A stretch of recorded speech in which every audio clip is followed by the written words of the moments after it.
ঠাকুর মাস্টারকে জিজ্ঞাসা করছেন, তোমার এসব বিশ্বাস হয়? তিনি সবার হয়ে সেনা বিনাশ করেছিলেন, এসব বিশ্বাস হয়?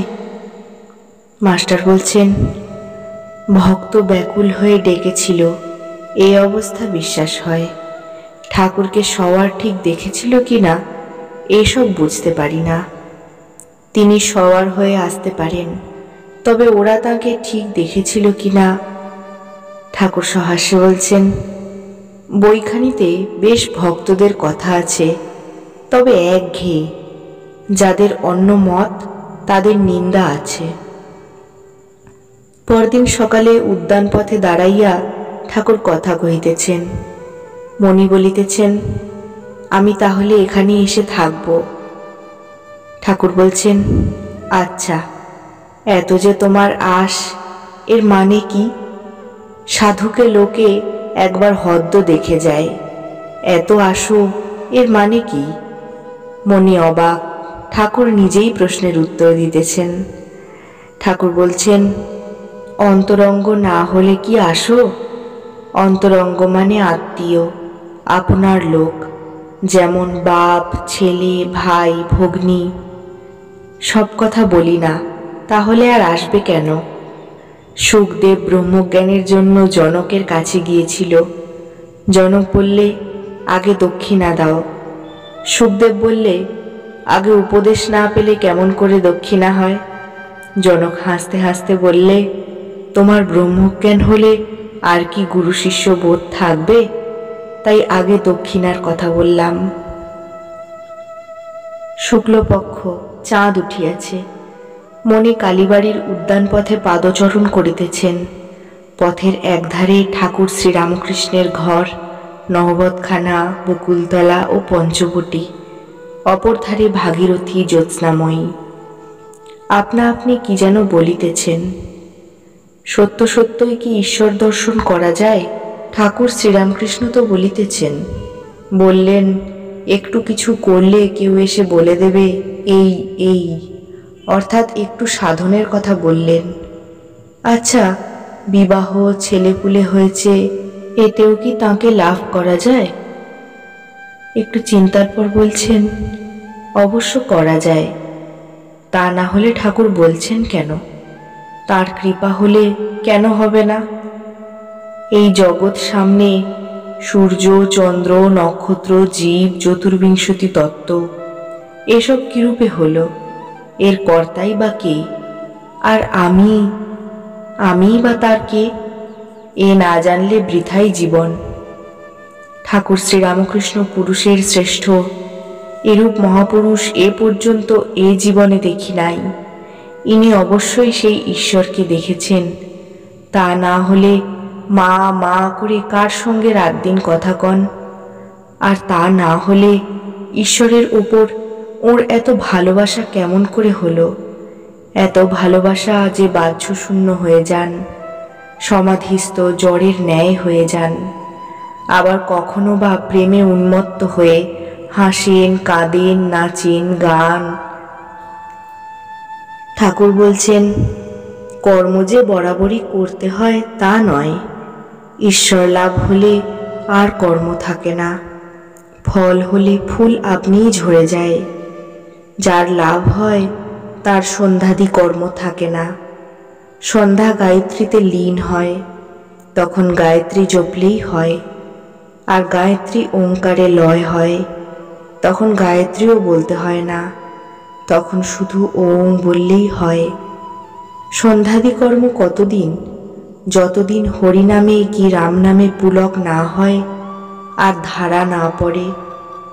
টাকা কড়ির জন্য কি মোকদ্দমা জিত হবে বলে পূজাদি কর্ম, এসব ভালো না। একজন ভক্ত বলছেন, টাকা কড়ির চেষ্টা তো সকলেই করছে দেখছি। কেশব সেন কেমন রাজার সঙ্গে মেয়ের বিয়ে দিলে। ঠাকুর বলছেন, কেশবের আলাদা কথা। যে ঠিক ভক্ত সে চেষ্টা না করলেও ঈশ্বর তার সব জুটিয়ে দেন। যে ঠিক রাজার বেটা সে মুশোয়ারা পায়। উকিল ফুকিলের কথা বলছি না, যারা কষ্ট করে, লোকের দাসত্ব করে টাকা আনে। আমি বলছি ঠিক রাজার বেটা, যার কোনো কামনা নাই, সে টাকা কড়ি চায় না, টাকা আপনি আসে। গীতায় আছে যদৃচ্ছা লাভ। সৎ ব্রাহ্মণ, যার কোনো কামনা নাই, সে হাঁড়ির বাড়ির সিধে নিতে পারে। যদৃচ্ছা লাভ, সে চায় না কিন্তু আপনি আসে। ভক্ত প্রশ্ন করছেন, আজ্ঞা, সংসারে কিরকম করে থাকতে হয়? ঠাকুর বলছেন, পাকাল মাছের মতো থাকবে। সংসার থেকে তফাতে গিয়ে নির্জনে ঈশ্বর চিন্তা মাঝে মাঝে করলে তাতে ভক্তি জন্মে, তখন নির্লিপ্ত হয়ে থাকতে পারবে। পাক আছে, পাকের ভিতর থাকতে হয়, তবু গায়ে পাক লাগে না। সে লোক অনাসক্ত হয়ে সংসারে থাকে। ঠাকুর মনির দিকে তাকাইয়া বলিতেছেন, তীব্র বৈরাগ্য হলে তবে ঈশ্বরকে পাওয়া যায়। যার তীব্র বৈরাগ্য হয় তার বোধ হয় সংসার দাবানল, জ্বলছে। মাঘ ছেলেকে দেখে যেন পাতকুয়া। সেরকম বৈরাগ্য যদি ঠিক ঠিক হয় তাহলে বাড়ি ত্যাগ হয়ে পড়ে। শুধু অনাসক্ত হয়ে থাকা নয়, কামিনী কাঞ্চনী মায়া। মায়াকে যদি চিনতে পারো, আপনি লজ্জায় পালাবে। একজন বাঘের ছাল পরে ভয় দেখাচ্ছে। যাকে ভয় দেখাচ্ছে সে বললে, আমি তোকে চিনেছি, তুই আমাদের হরে। তখন সে হেসে চলে গেল, আর একজনকে ভয় দেখাতে গেল।